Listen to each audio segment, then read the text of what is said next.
Hey everyone, Anders Sundquist here, host of the podcast Lean In. And today, very excited to unpack some TA trends with my friend Andrew Trout. Andrew Trout, head of TA at Falcon X. And we're going to get to your journey into this role and all the experience you have that is quite a bit of breadth and depth. We were just talking about even starting in the exec search world. So if anyone understands some of these TA trends today, it's certainly you. So I'm grateful for your time today. If you're tuning in and want to learn about AI trends, especially as it relates to applicants, how do we have thousands of applicants for a single role and how do we filter those? We're going to unpack that today.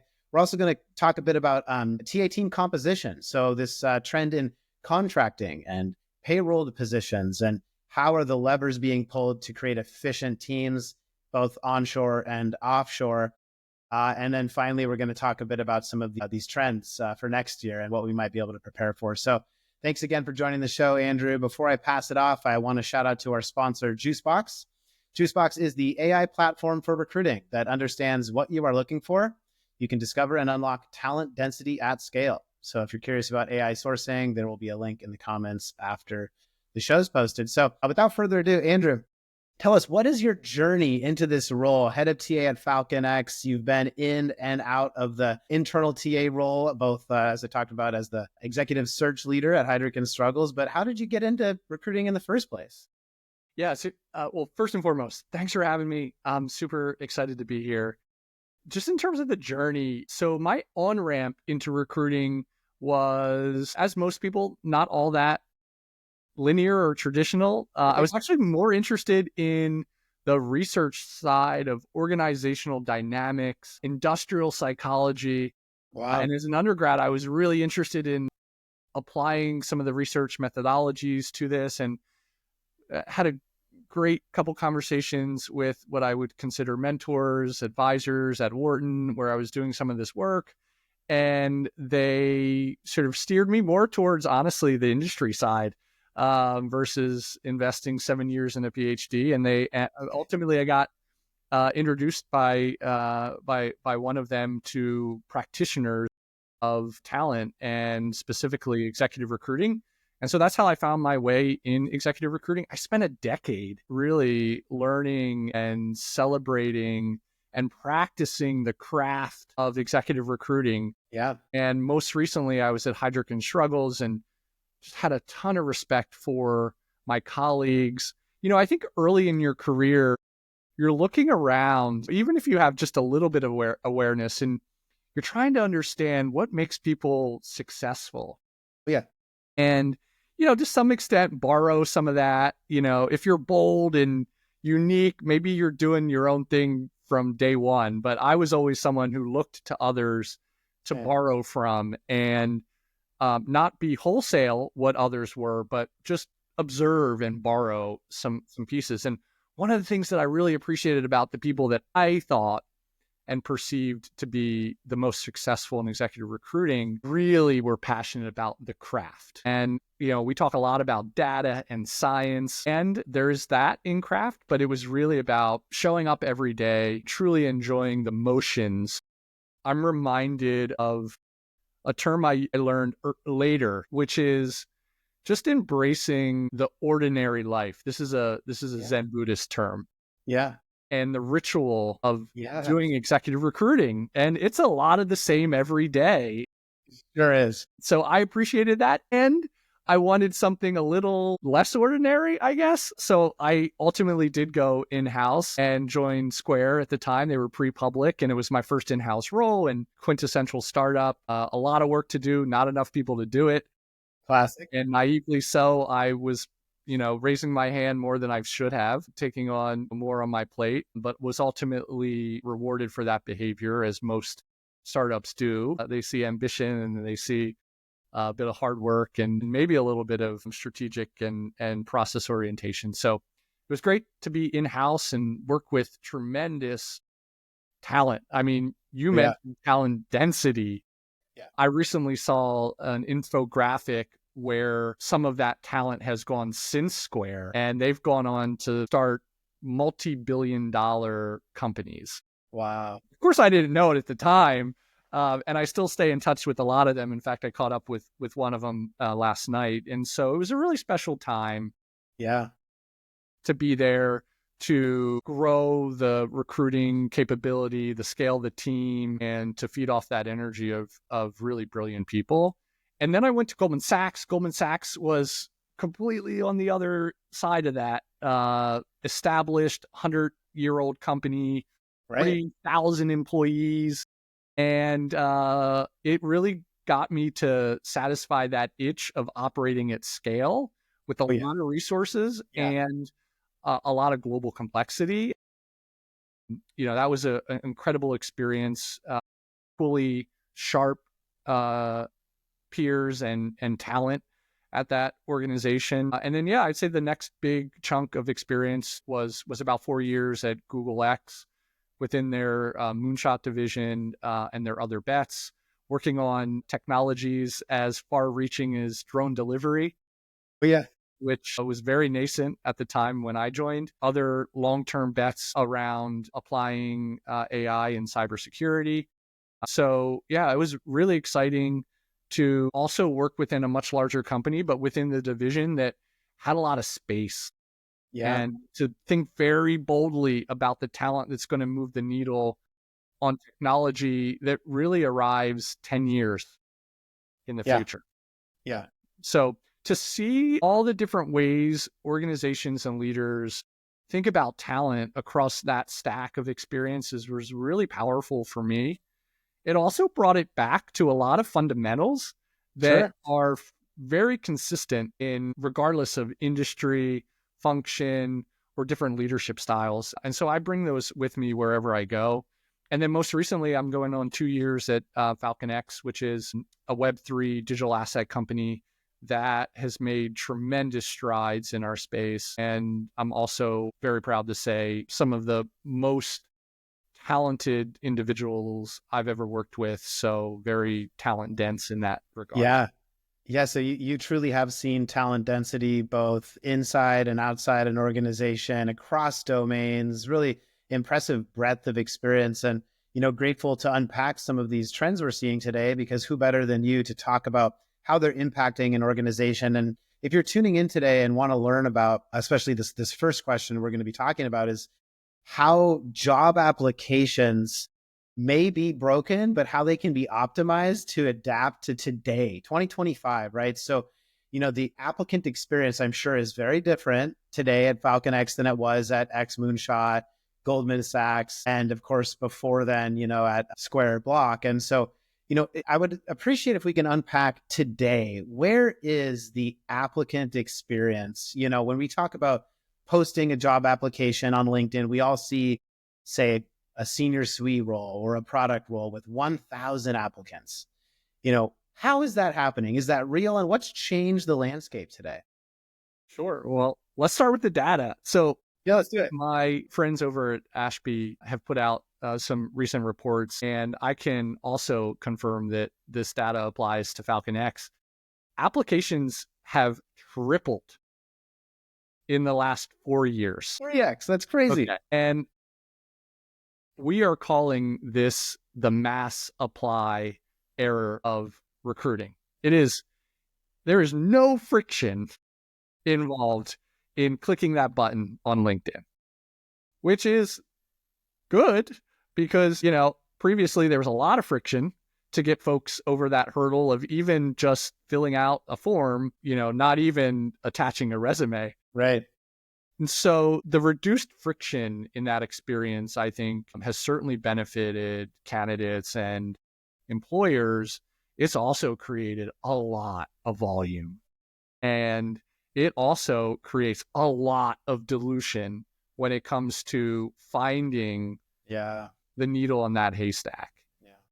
And I joke, it's still, without the application of machine learning or AI, I think it's pretty common for recruiters to be sitting on their couch at night with Netflix in the background, going through applicants. Can confirm. Right? I'm there. I'm with you. I'm doing it. The added benefit is I get to be relevant at work with conversations about what we've watched. But if any like in-depth questions about the plot line are asked, like I can't answer them because I was, half watching because I was on application number 952 at the time. Completely. So, that's also partially not fair to the candidate, right? True. I mean, a lot has been written about the heuristics that recruiters utilize when they're looking and sorting through all of those applications, right? Unconscious bias. I think the brain scans that have been shown, the average recruiter spends 10 seconds and their eyes go to education and most recent experience. And gosh, how unoriginal is that?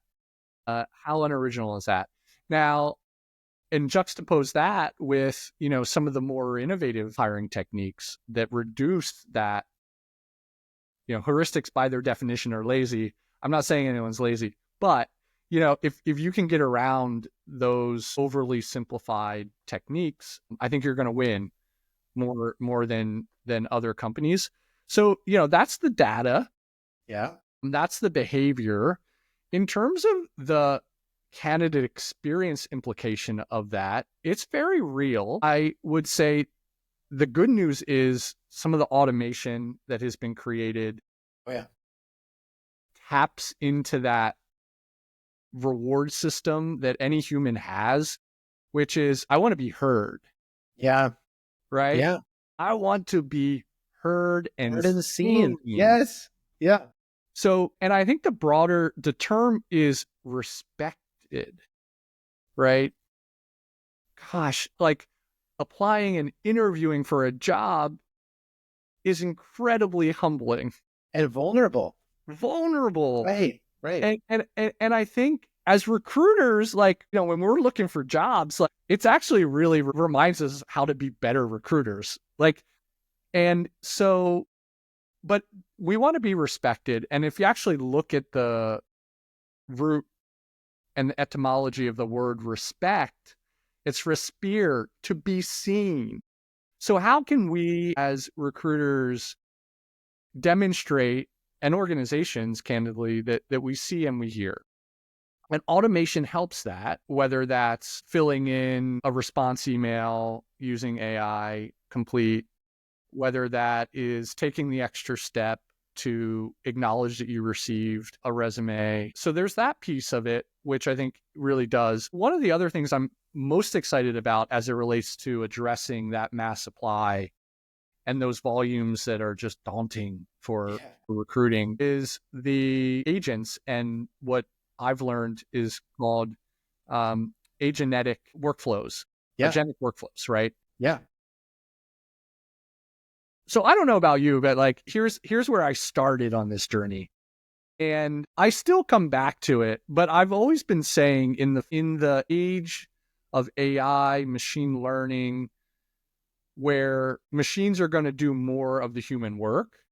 Yes. It is our responsibility as humans to be the best and the highest version of our human selves. Sure. And focus on the relationship piece. Yeah. Relationships. Just, again, the more time I work in the talent space, the more comes back to the fundamentals. Yeah. Which is, are you aware? Like truly aware of what is being said and not said. Yeah. Where the pauses are. Yeah. And where the editing is. And to have that awareness, attunement, I think is a word that comes to mind, right? Just that attunement with that. So I'm still holding on to that. And just the other day, I got a really interesting signal or maybe counter data to that. Yeah. I'll start with a question. So so this is adjacent to what we do, although sometimes I think we in recruiting and the people function can be a bit of therapist. Can confirm. Yeah. Right. We do. And I've sometimes in my career, I've gone too far and I've made a pact with myself. Boundaries. Not to go too far. Yeah. into that therapy coach, but executive coaching and coaching is, It's a gray area too. Yeah.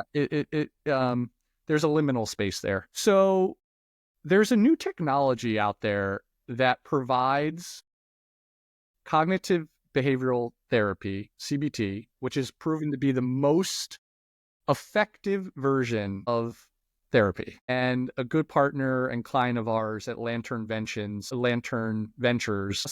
have a nonprofit arm, and they wrote a grant for a company that leverages AI agents. Wow. To do it full cycle. Okay. So that was like, because I've always valued that human to human. Yeah. Right. And I'm thinking, and here's why that in that domain it works. People are actually more comfortable sharing with the machine. Exactly. No way. So one of the biggest challenges in recruiting, this is right, important. is truly trying to get someone to share what's on their mind. Yeah. About a job, about a hiring manager, about another offer. Yeah. Motivations, blockers. Oh yeah. Yeah. And there's this human to human dance that we all do, which is what's the right thing to say? When do I say it? Yeah. Yeah. And, as a non-Gen Z, I don't enter a relationship with a computer in the same way maybe some other digital native folks do. Yeah. But that was just mind-blowing to me. And I was like, oh, like, if I've been sort of like pushing this the AI agent in recruiting only towards the most tactical. Yeah. Andrew, you need to challenge that, right? Yeah. Yeah. Well, it's interesting. So first of all, I've personally done CBT therapy and even more modern flavors like EMDR. So, and I can confirm that it's a vulnerable process, and I've only done this therapy with a human, but it makes me wonder if there are agents successfully conducting therapy and seeing positive results with the patient measured over time. That's a very relevant application actually to the recruiting process in a way. And even more so, and this I guess scares me to say, but at higher levels of recruiting, I would argue at more transactional recruiting operations, maybe something that requires less years of experience or maybe is less complex of a search. We're seeing co-pilots make some hires there. And there's co-pilot tools out there that you can look for. And then there's, more manual human in the loop type tools, even like Juicebox, that's more of a sourcing type tool. But when we talk about therapy, I mean, in some of the leadership search type roles, many of the later stage conversations when we're, closing or negotiating with someone are mirroring a therapy's exchange of information, vulnerable information. And so that makes me wonder, where will we be in a few years? And I don't know that answer, but this is new information to me and kind of fun to unpack on the podcast today because I could see that sticking. But currently, when I talk to TA leaders on the show, and if you've watched past episodes, you'll see there's kind of a theme that folks describe AI being embraced for replacing manual tasks so humans can focus on relationships, and there's incremental efficiency. That's kind of the mantra we've seen in the past 10 episodes, really the past year in this space. But what you're sharing is maybe a change to that tune. And who knows where we'll be in 2, 3, 4, 5 years. Maybe DeepSeek will release a model that blows everything out of the water again. And we're all just curious what happened. But where do you think we'll be, Andrew? Yeah. So for me, again, the way that I bring this into the conversation, I've worked in organizations that are, hiring way more volume than my current organization. And that has given me personally a little bit of space to not be on the seat where I've got to solve for AI. Like I've got to do AI right away. Based on what you just described was the main use case that every CFO is asking their talent leader to deliver. Yeah. Yeah. So like for me, I heard that and I clicked a little bit deeper and I was like, no. Like you got to pay attention now, even if it's to leapfrog Yeah. what the average TA leader is doing so that they can have a good answer when their CFO comes to them with that efficiency question, right? So that's where I bring it. I mean, look, I'm generally a techno optimist and very, very, as I started the conversation, pro craft. Yeah. And, if you look at where the most disruption is taking place with these technologies, it's in the anti-craft. It's in the rote.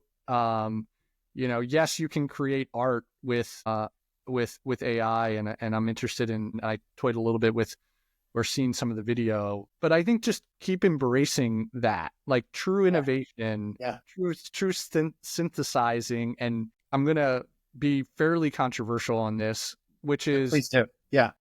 I fundamentally believe that human judgment can only be by humans. Okay. Yeah. Well, so I'm happy to click in and like talk more about how I think about judgment. Like I've obsessed about assessing for judgment in the business context Oh, so for multi-decades. yeah. Yeah. So we're well, in the TA space, we're constantly assessing. Measure this, measure Measure that. How do this. you How good are hire? they at this? What Yeah. about that? Yeah. When I really get down to the core essence of what it takes, especially at a, manager, director, VP, executive level, so much of it is judgment, Oh, yeah. Discernment. right? It's Yeah. discernment, it's judgment, it's decision making. Yeah. And the last wave we had was all about data and TA leaders utilizing data so that we can create better, more optimal, more successful functions. And we're still the ones who are making the call. Where do we allocate? How do we allocate capital? How what investments are we making? So I like that part of the uniquely human brain, I think is going to be really hard to solve for. So I'm on to what you're saying. I heard relationship. I think that's so crucial. It's the reason why, believe me, I'm way more productive when I'm working at home. But I know Same. that I like the value that I get of being in the office and having those conversations Yeah. in the With same team. physical space, Yeah. reading body language, picking up on pauses, Yeah. hearing and being in attunement with the words. I can't replicate that on this digital screen. Yeah. So, and all that is judgment. A lot of those conversations are judgment based. Yeah. So relationship judgment with a whole lot of support from AI tooling to make us all better at those things.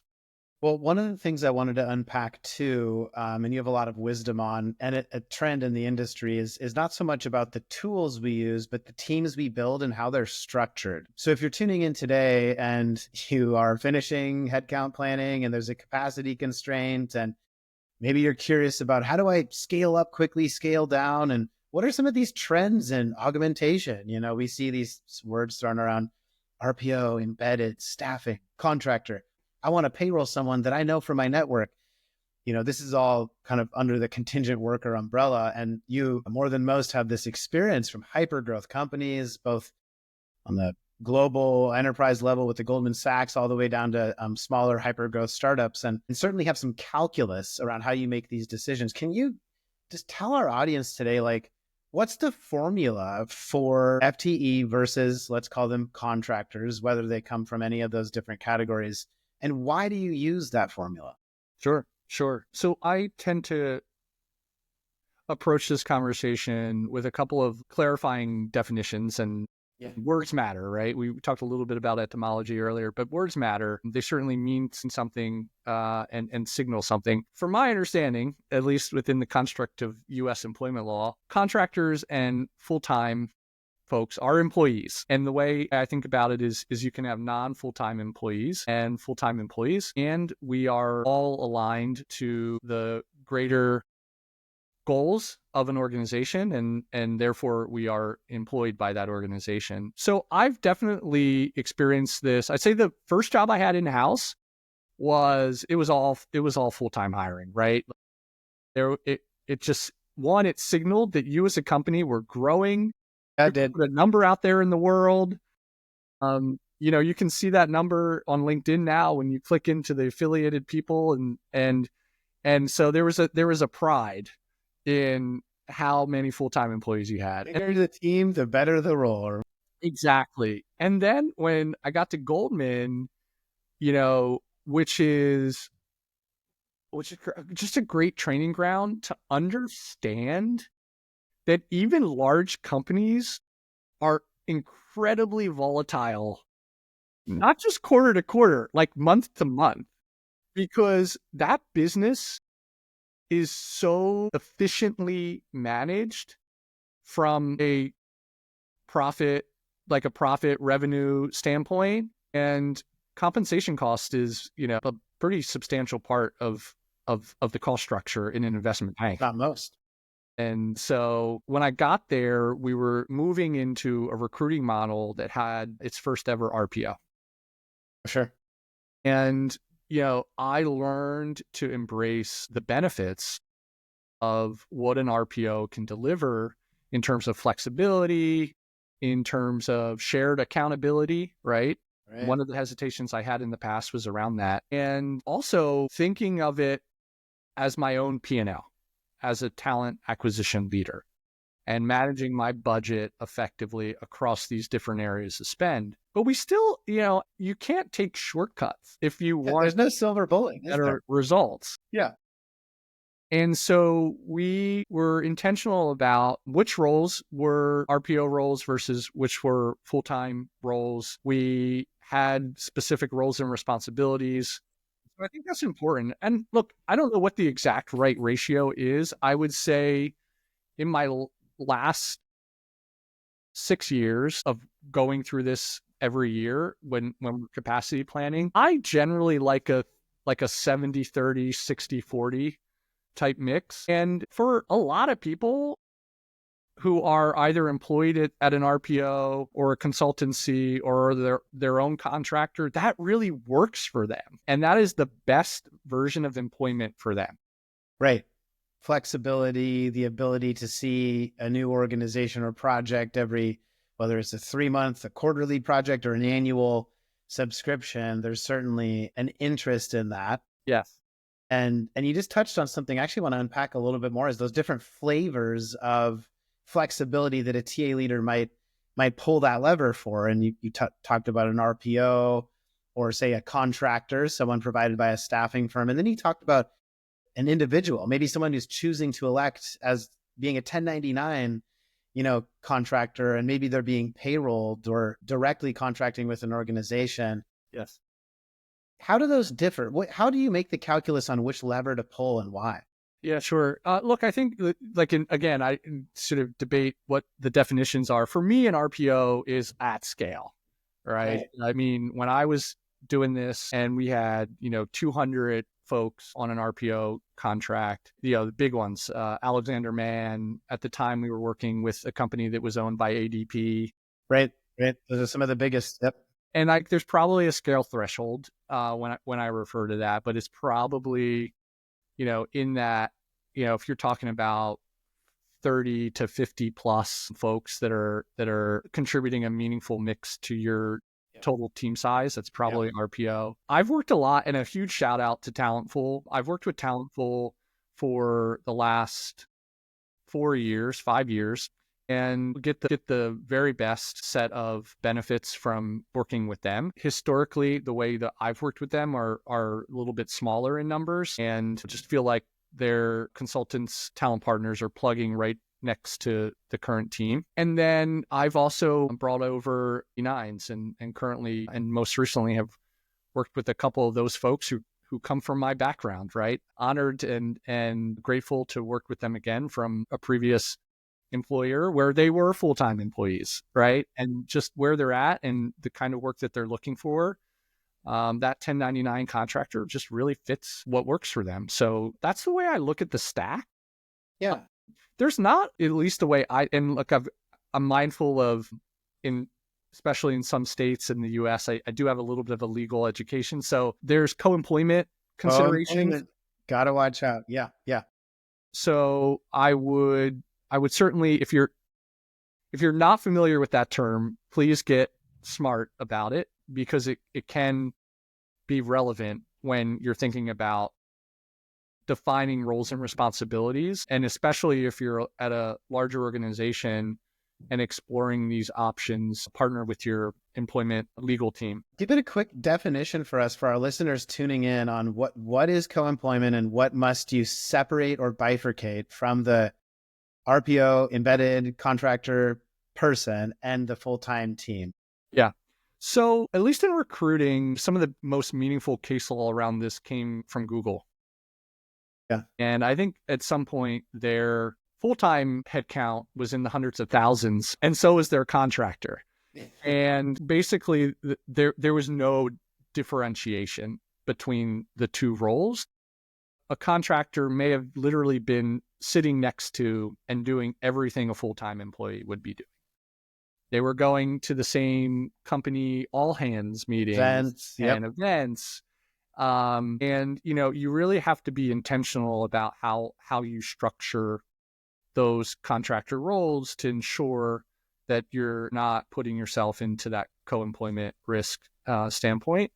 And again, it's about understanding the roles and responsibilities of each of those jobs and clearly defining the differences between the two. Yeah, well said. I think we've seen some recent lawsuits as well, and I won't name names, but some large AI organizations have had issues with co-employment, and so it's certainly something to be aware of. But I think when we look at the levers to pull in TA today, because HR envelopes are down, and I've heard some quotes recently on the show where people budgets were between 4 and 6% of revenue a few years ago. Now they're between 3 and 5%. So naturally, those smaller budgets in HR and people are trickling down to TA teams, and they're having to get creative with how to augment. And so if you're making that decision today as a people or TA leader, look at the layers of support from RPO to embedded to, contracting and payroll. And then you can pull that lever to, shorten that project if you have a sprint that ends, or maybe headcount changes and reduces. That's why that flexibility is so important, and why I think that's in vogue today. And on the employee side of things, on the candidate side of things, I want to also mention, there's a lack of trust out there. There's been major rifts in the tech talent market. And when I'm talking to recruiters, sourcers, RCs, they want to try an organization before they commit full time, because there's this lack of trust of what it might be like. So I think there's certainly something to be said about that. And, I don't know which way the wind will blow. And maybe this is the next question about the wind, Andrew. I love some of the zen you bring to your comments. And I usually ask folks about the crystal ball, but I'm curious, which way will the wind blow in the tech talent market? Let's talk a few years out, 5 years from now.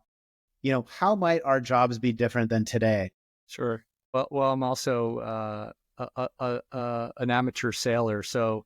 And I've been sort of learning the craft a little bit better. So I've learned how to really be more aware and in tune with the wind. But when it comes to where the future is going, look, the history lesson here is when LinkedIn came out, right? Everyone was like, and I was in executive recruiting. It was, oh well, executive recruiting is going away because the main, right. Who's going to need that? Yeah. And I was doing it, long enough to be in a library looking for, books with just names, just give me somebody to reach out to. And then LinkedIn came along and they're like, when everyone was like, oh, executive recruiting is totally going away. And it's thriving, 20 years later. So I think it honestly, the core of recruiting will remain the same. And I think the measures of success will largely remain the same. And as someone who certainly obsesses over metrics and how to improve and hold myself and others accountable for that, I think those core metrics and measures stay largely the same. I think the the integration of technology in the workflows is fundamentally where it changes. And I don't forecast that the majority of recruiting is going to be AI agents. As much as I was just mind blown by some of that research, I want to pull back my sort of techno optimism and belief in potential impact. We all have to get better at utilizing the tools that already exist. Most companies have some kind of version of AI for everyone. This is training. We have it here at FalconX. I'm grateful for the support that we give our people to ensure that we're prioritizing learning this crucial skill set. And it is a skill. Yeah. I will make just kind of a fun prediction. Let's do it. So with any new technology, generally there are like smart, and I'm not this person, the smartest and the people who apply it for the most good move quickly. There's also a cohort that is exploitive. Sure. Oh, yeah. Okay. So I'm actually going to throw in a mix of someone who's both.